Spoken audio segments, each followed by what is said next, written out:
Do you have stiff shoulders? You go to the gym regularly, lift weights, do calisthenics, but you just notice that your shoulders are just so tight.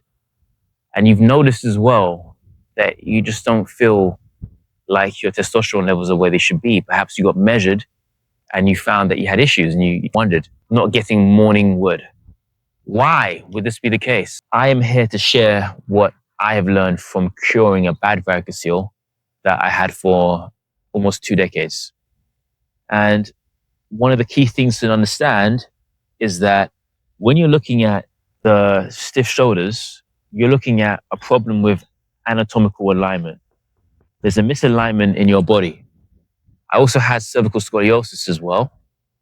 Now, the thing about that is that the body has to counteract that imbalance. So if your shoulders are stiff, this is causing tension. So let's say these are the shoulders. These are the arms, head, spine, hips, legs. Now, stiff shoulders do something that is very bad. And what they do that's very bad is they cause equivalent of a fight or flight. So if you have tension up here, this permeates down to your psoas and eventually leads to tension in the scrotum. Now, the scrotum is very sensitive.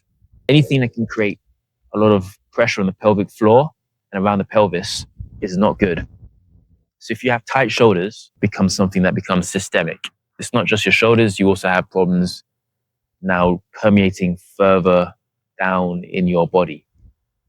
Now, let's talk about exactly what's going on when you are having a tight pelvis and how this relates to the varicocele and to impaired fertility and impaired testosterone.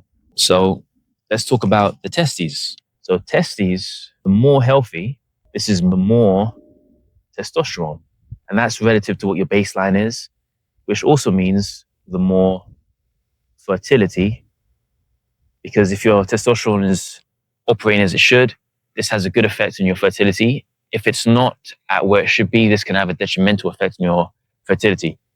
So one thing you might notice, something that many people notice when they heal their varicocele, is that the size of their scrotum, size of their testes, increases. I went to hell and back to get this information to you, so listen like your life depends on it, as it may. Why the hell do less than 1 in 10 men know what a varicocele is, when as many as 1 in 5 males you pass in the street have a varicocele?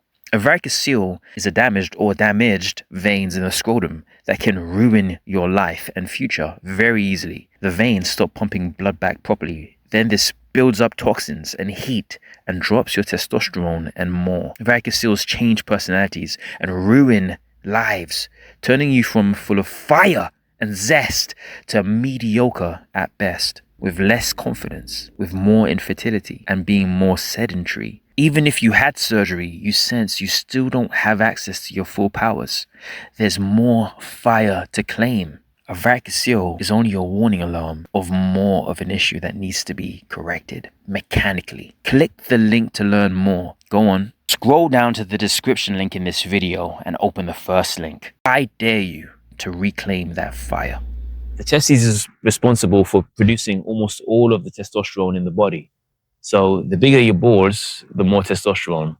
The more of a varicocele that you have, this can cause a reduction in the size of your testes. Being in a fight or flight causes your psoas muscles to get very tense. It's not just your shoulders. Your shoulders permeate down to your hips, which permeates down to your scrotum, causing low sex drive and low libido. Is you have to understand that your body works in balance. You want to have muscle group balance. I don't care if you lift weights. I don't care if you're a bodybuilder. Bodybuilders can often just get very tense, shoulders and necks, right? You want to strengthen yourself so that your shoulders are as back as you can. Your neck is as high as you can. Your chin is straight, perpendicular to the ground, and as far away from your chin as possible. In evolutionary science, we know that, let's say that's the head, neck, shoulders. One of the most attractive things possible, one of the most attractive markers that humans can't help but notice is the greater the distance between your chin and your shoulder, the more confident you seem and the more attractive you seem. If you want to see how it was that I was able to naturally heal my stiff shoulders and regain my libido and regain my testosterone levels where they should be, click the link and you'll find my simple and elegant program.